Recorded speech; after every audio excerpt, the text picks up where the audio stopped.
Kalau bakteri yang ada di dunia ini seperti bakteri cacing, bakteri belalang, bakteri nyamuk, dan bakteri yang lainnya, itu dimusnahkan dari muka bumi ini.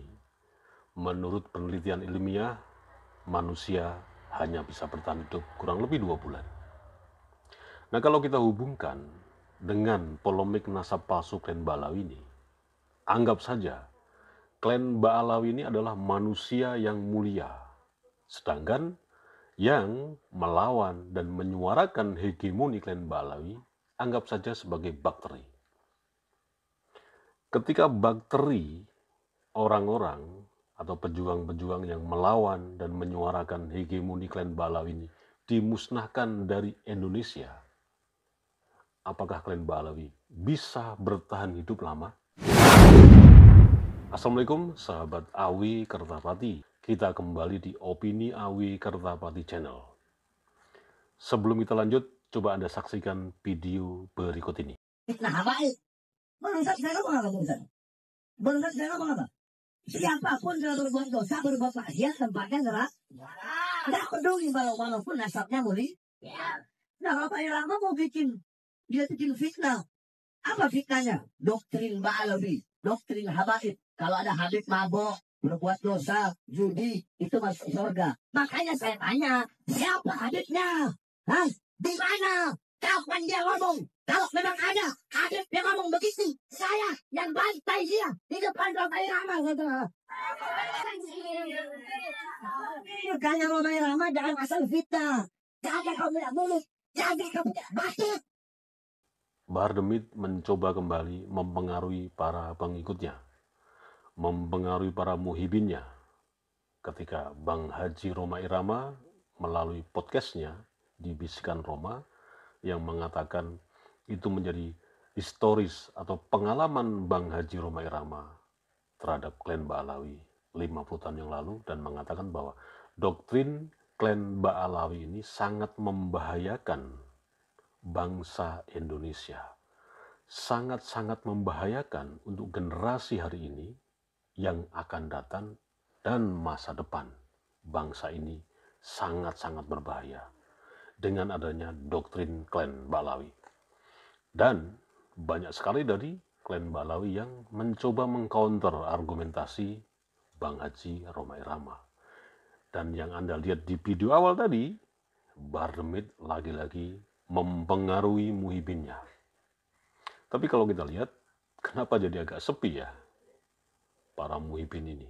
Yang biasanya kan, wah luar biasa, dibuatkan konten, pengikutnya ini makin membludak. Seperti para muhibin yang seneng banget membuat narasi, menulis argumentasi, mending salah mencintai daripada salah membenci, dan lain sebagainya lah. Yang intinya kedunguan kegoblokan muhibin klan Ba'alawi, tapi dinarasikan dengan ide-ide atau idiom-idiom yang elegan. Padahal ya ujungnya goblok-goblok juga. Nah, Bahar Demit tidak menyadari pernyataan yang ya cece remeh lah. Sudah nggak laku lagi dengan cara-cara teriak-teriak seperti itu. Emang terpengaruh bangsa Indonesia, emang terpengaruh Nusantara dengan ocehan Bahar Demit. Itu sudah tidak bermutu, itu sudah tidak berlaku kembali, sudah kuno. Bahar Demit bisa jadi sadar, bisa jadi tidak. Karena ulahnya membuat provokasi dan mengatakan hal-hal yang tidak baik, tidak sopan dan tidak pantas untuk legend dangdut Bang Haji Roma Irama. Kita tunggu saja bagaimana reaksi para pendukung Bang Haji Roma Irama. Yang kalau kita lihat, organisasi beliau ini sangat banyak sekali. Dan bahkan sudah diorganisasi dalam bentuk ya wadah gitu ya. Dan itu sudah kurang lebih ada 3 nama organisasi. Salah satunya yang setahu saya adalah organisasi Forsa. Itu sudah menyebar di seluruh Indonesia. Makanya kita lihat coba bagaimana reaksi para pendukung Bang Haji Roma Irama setelah si Bahar Demit teriak-teriak mengatakan hal-hal yang sebetulnya tidak pantas dikatakan kepada Bang Haji Rhoma Irama. Seharusnya seperti Muhyiddin Klen Ba'alawi ketika mengcounter para pejuang yang terus menyuarakan hegemoni Klen Ba'alawi, ketika menyoroti junjungan mereka, kan pasti berkomentar, sudahlah datangin aja imam besar kami, jangan hanya berani di medsos, jangan hanya keluar-keluar di medsos, datangi saja Bahar Demit, datangi saja Rizik Syihab. Seharusnya Bahar Demit mendatangi tempat kediaman Bang Haji Rhoma Irama. Kan tidak jauh, sangat gampang. Dari Jalan Raya Bogor, ketemu Simpangan Depok, kemudian ke kiri, ada Jalan Tule Iskandar, sebelah kanan, Studio Soneta. Tapi ini sengaja memang digelontorkan oleh, sekali lagi, Bahar Demit bisa sadar, bisa tidak. Dan sudah mengecilkan para pengikut atau pendukung Bang Haji Rhoma Irama.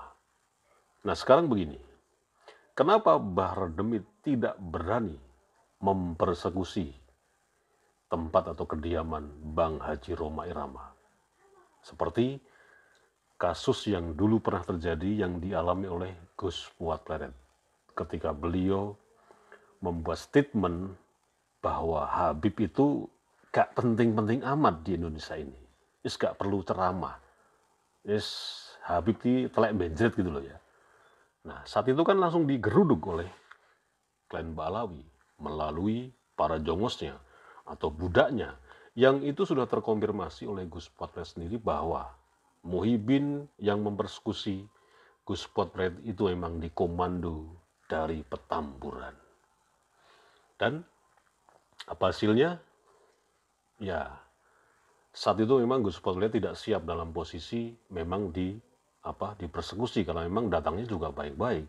Tapi tiba-tiba si Muhyiddin Klen Ba'alawi ini yang bernama Aris Gateli ini tiba-tiba menyerang Gus Fuad Pleret di kediamannya atau di Pondok Rodotul Fatihah. Nah, kembali ke Bahar Demit. Apakah Bahar Demit berani mempersekusi Bang Haji Rhoma Irama? Kenapa hanya teriak-teriak melalui media sosial, meskipun itu juga ya katanya live langsung dengan para muhibinnya? Itu pertanyaannya. Kenapa nggak berani mempersekusi Bang Haji Rhoma Irama? Ya seperti kemarin dulu, si Kori tiba-tiba datangin, terus para muhibinnya, para jongosnya, wah Bahar Demit itu seorang pria sejati, Bahar Demit itu adalah gentleman, bener-bener pemberani, inilah HRS. Harusnya kan begitu. Datengin aja Bang Haji Rhoma Irama. Nggak berani. Kenapa Bahar Demit nggak berani mendatangi Bang Haji Rhoma Irama atau mempersekusi Bang Haji Rhoma Irama dengan para kurowonya? Dia sadar pengikut atau pendukung Bang Haji Rhoma Irama ini memang tidak sedikit, tersebar di seluruh Indonesia dan bahkan sudah dibukukan dalam sebuah organisasi. Jadi jangan cemen lo Bahar Demit, dikeguyung asu, telek benjret. Wassalamualaikum warahmatullahi wabarakatuh. Kakak habaib, Tesno melanggar aturan agama. Kata Muhyiddin, budaknya habaib. Lalu bagaimana habaib bersiar di dalam dirinya mengalir darah Nabi. Nabi yang mana? Bukankah Nabi Muhammad, Nabi umat masyarakat Muslim sedunia? Ba'alawi, jangan bikin amarah pribumi. Ba'alawi, jangan buat provokasi. Nabi Muhammad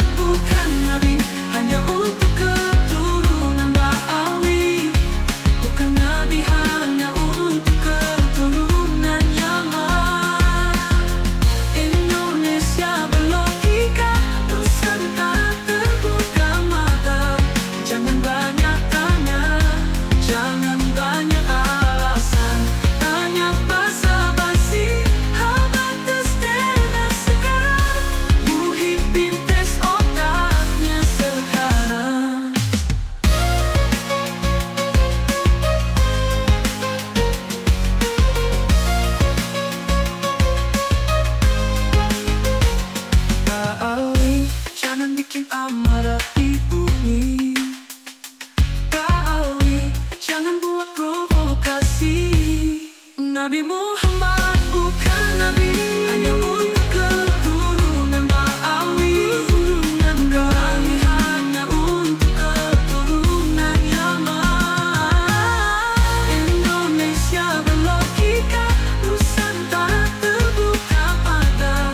Jangan banyak tanya, jangan banyak alasan, banyak basa-basi. Hambat tes DNA sekarang, Muhyiddin tes otaknya sekarang.